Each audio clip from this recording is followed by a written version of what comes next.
So I get asked constantly, what system do I actually have? And I sometimes forget that most of the people watching the channel now haven't been here a long time, haven't been through the entire back catalogue yet. But today's video should fix that. We're going to look at how I achieve zero bills in my house. We're going to focus on what technology have we installed, what solar panels, battery systems, heat pumps, car chargers, how it all comes together, what software apps do we use to run the whole thing, and hopefully at the end of it, I'll be able to give you at least an idea of what a comparable system would cost to install today and what the payback period for that would be.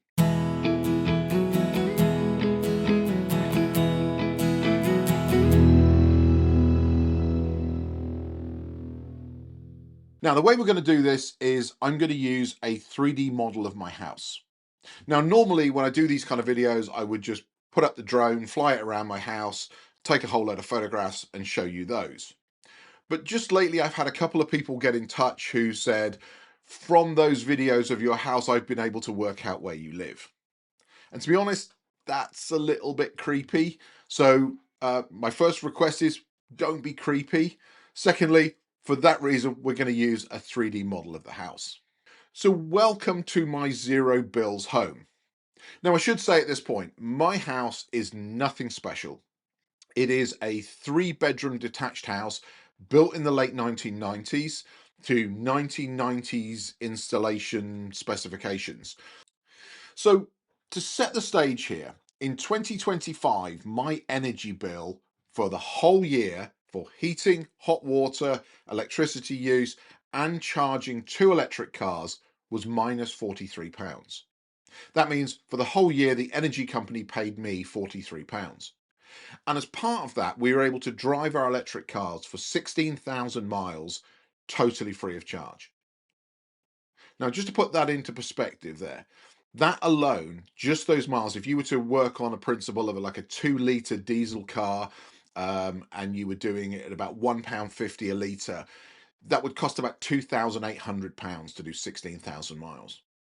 So you couple £2,800 of fuel savings with about £1,000 of electricity savings and about £1,200 of gas savings, then we come to a figure of roughly £5,000 a year that this home is saving us from having to pay out for electricity, gas, and petrol and diesel. So let's take a dive in and look at the individual pieces of technology that we've got installed on the house. And we'll start with the front of the house because obviously it's the most visible from the front there. You can see we have 8 Hyundai 395 watt panels. Now, the orientation of the house is that those panels are facing north by northeast, and the roof pitches are pretty standard 35 degrees. Now, those 8 panels are connected through solar edge optimizers. So each panel has an optimizer underneath it.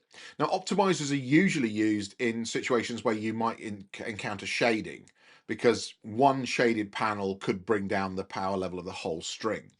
Well, in a solar edge system, every panel must have an optimizer, and the optimizers, they do the job of optimizers and they deal with shading, not an issue that we have here. But more importantly, they allow you to have panel level monitoring. So we can look at each of those individual panels and say, how much did it generate today? How much has it generated in the whole month or the whole year? But more importantly, we can see how each panel performs. And this allows me to track as the sun goes around the house. You can actually see that in the Solar Edge app, because the panels on the right-hand side of this image, they will start to produce less as the panels on the left-hand side, as the sun is tracking off to the left there, they will produce more. So it's really interesting to see how the panels produce energy throughout the day using those optimizers. But those panels all then go into the inverter that is in my garage. The inverter is a 10 kilowatt solar edge inverter. That means that we can take energy into it and we can output a maximum of 10 kilowatts from the inverter plus the batteries. Now, that inverter is connected to 3 9.7 kilowatt solar edge batteries.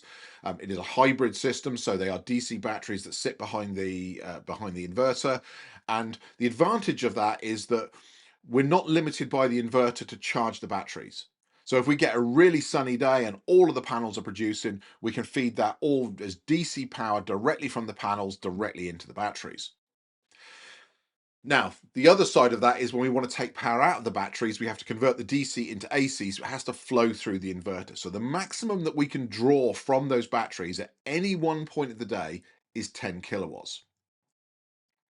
So if we take a spin round to the other side of the house, we then have 10 more Hyundai 395 watt panels.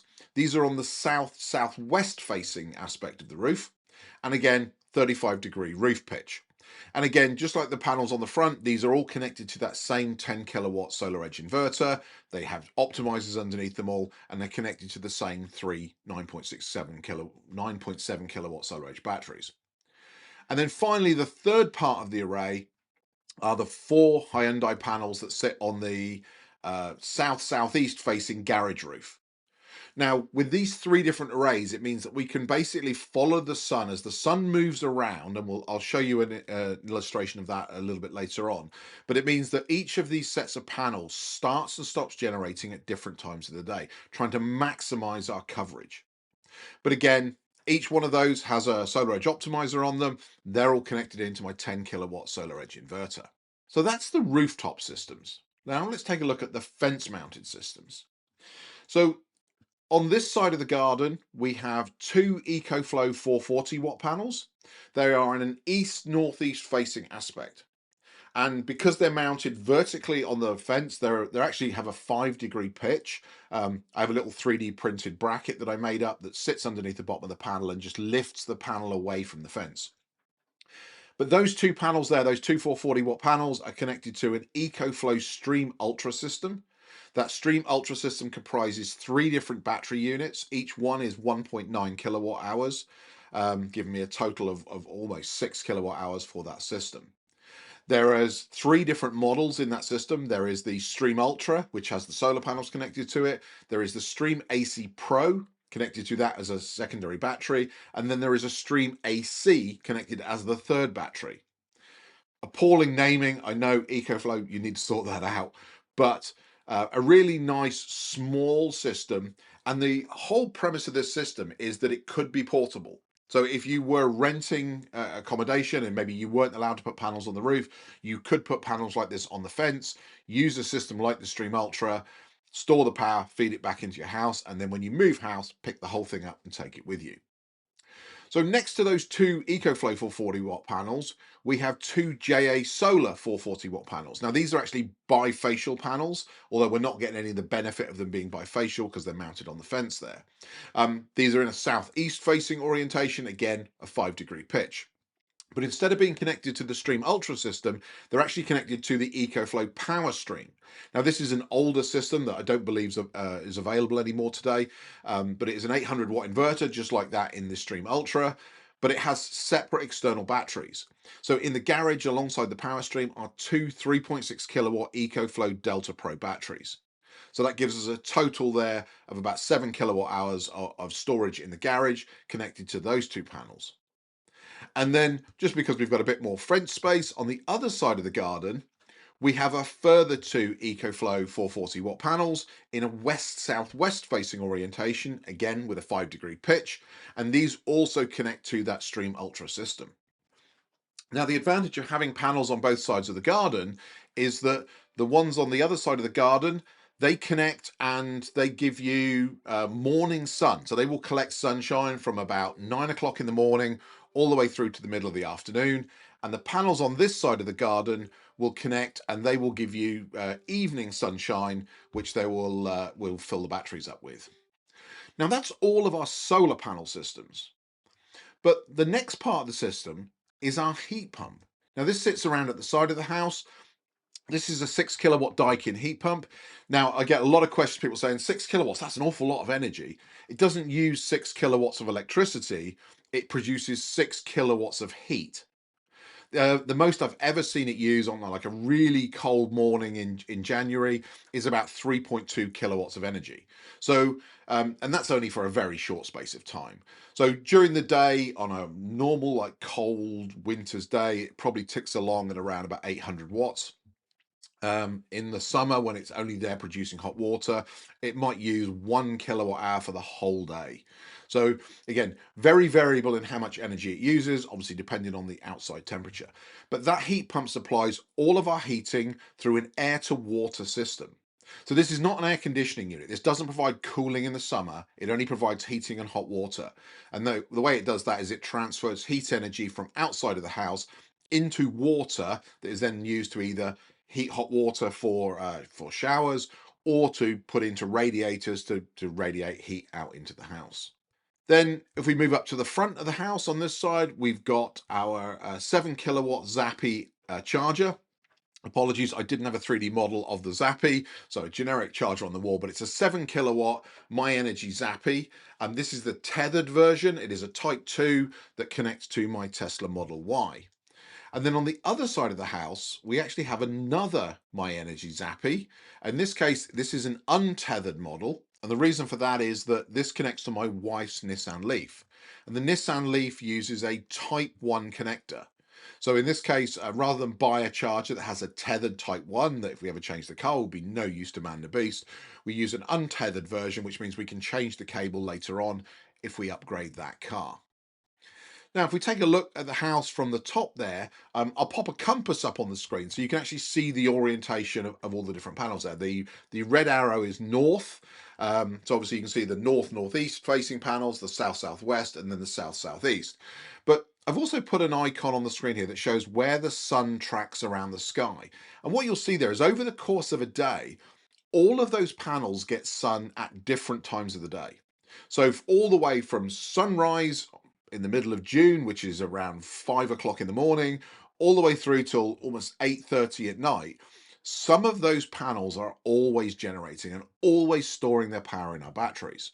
I've said this in many videos. I have a battery problem. I like batteries. I like having more batteries. But we have a total of about 42 kilowatt hours of battery storage.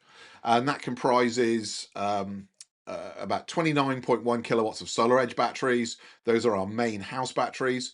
We then have about another 5.76 kilowatt hours of Ecoflow Stream system batteries. That's the Stream Ultra, the Stream AC Pro, and the Stream AC.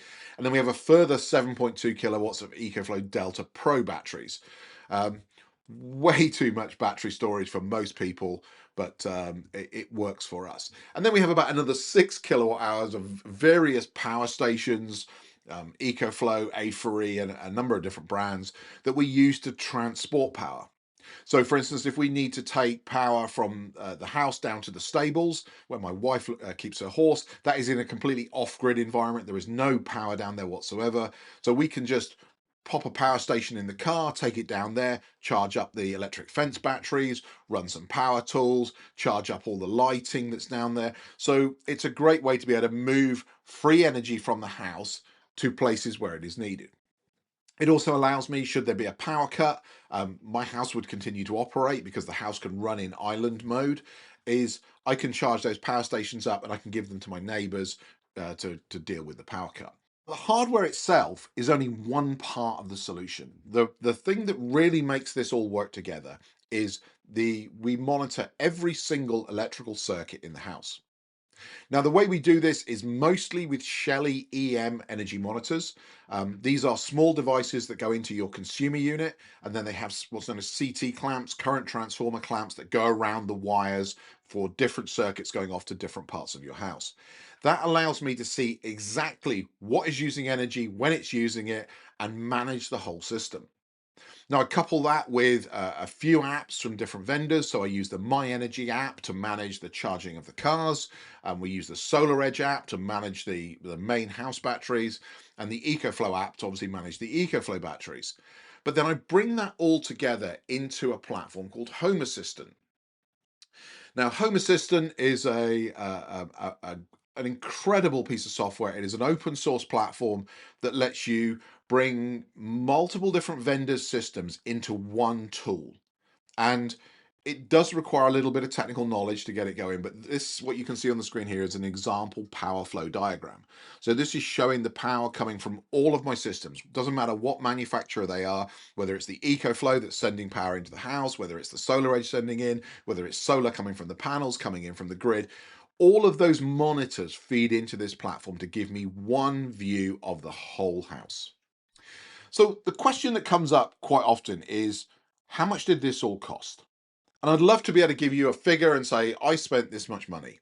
Um, and I could, but it would be meaningless. The reason is we started this journey in 2010, and we're on our third or fourth inverter by now. As we've put a system in, have it pay for itself. We've taken the profits from that system and invested in upgrading the system. So this system has been a bit of a hybrid that has grown up over the years. But if you were to build a similar system to this today, you would need about 11 kilowatts of solar panels, you'd need about 30 kilowatt hours of battery storage, a heat pump, a couple of EV chargers. And all of that together would probably cost about £35,000. Now, that's a crazy amount of money. And I know the vast majority of people probably could never afford to do that. To be totally honest, I can't afford to do that. The way we've done this is by doing it in small chunks. We haven't just built it all in one go. We've built a part of the system, we've taken the profits from that part of the system, and we've invested it into another part of the system. So it has grown over the years. But even if you were to do this from scratch with a brand new house, you said, we're just going to go for it, we're going to spend the money, that system would pay for itself in about 7 years. If you remember at the beginning, I said this whole system saves us about £5,000 a year. That's £1,200 of not paying a gas bill. That's £1,000 a year of not paying an electricity bill. That's £2,800 a year of not paying for fuel for two cars to drive 16,000 miles. So our savings at £5,000 a year would mean a £35,000 investment into a system like this would pay for itself in 7 years.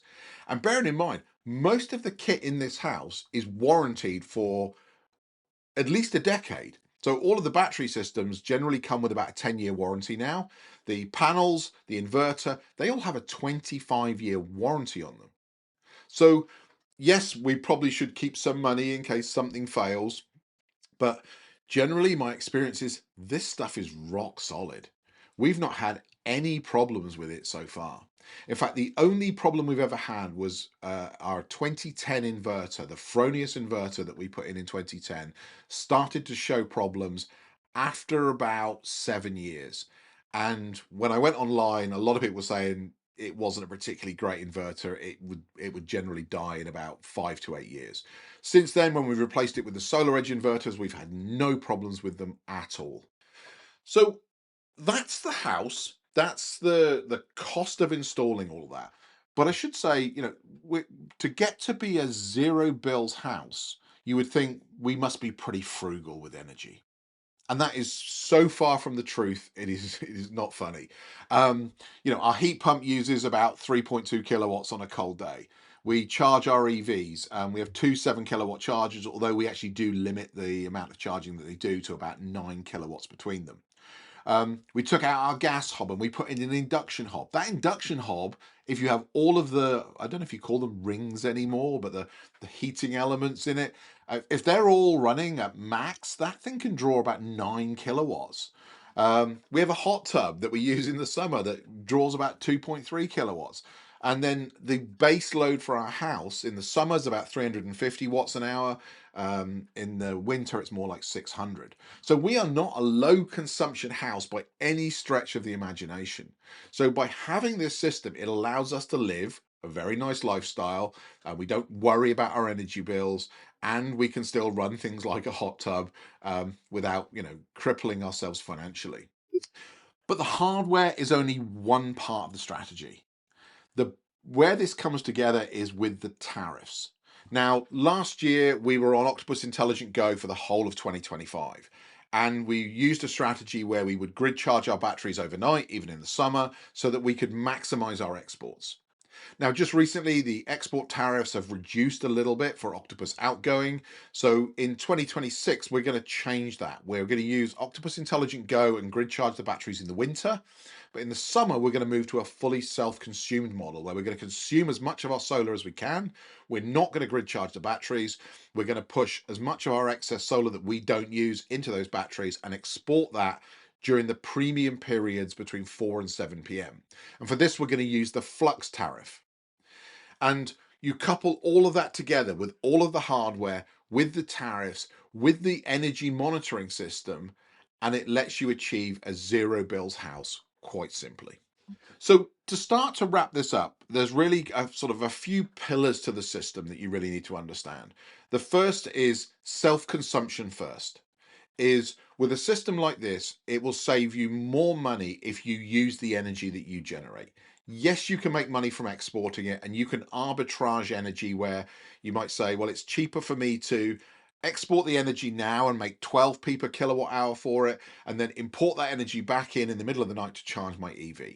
That might work for you, but in the long term, what I'm trying to do with this system is minimize our impact on the grid whatsoever. So self-consumption first. The second part, the second pillar, is battery time shifting. It's the ability to control those batteries to say, I want you to store as much energy as you possibly can. When you are full, then divert that energy to one of the cars. So whether it's my wife's Nissan Leaf or my Tesla, that when the batteries in the house are full, we push power into those cars. Then at 4 o'clock in the afternoon, when that premium period starts, start exporting to the grid. And I have a plan to export between 20 and 25 kilowatt hours a day in that premium period. And all of the credit that is built up from that will be used to offset my winter usage. And again, it's about having that seasonal strategy. So the third pillar really is about using different tariffs when it is appropriate to maximize your return. So for us, Octopus Intelligent Go from about November through to the end of February, and then Flux for the summer months. The thing I would say to take away from this video is it's not about never paying for energy. The house is never going to be 100% off grid. It's about controlling how and when you pay for energy. And the goal at the end of the year is that zero bills. Not having to pay your energy company is a great feeling. And the way you do that is through continual optimization of the system. So the zero bills home really has three layers to it. There's generation. You're always going to need more than you think. I know you might have a design for your solar system and you might say, we're going to put 6 kilowatts on the roof. But scaffolding is expensive.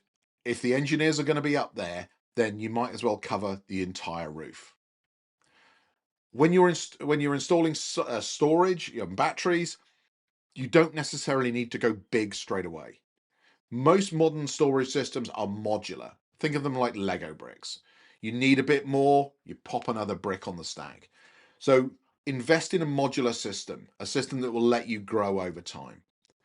And optimize your system.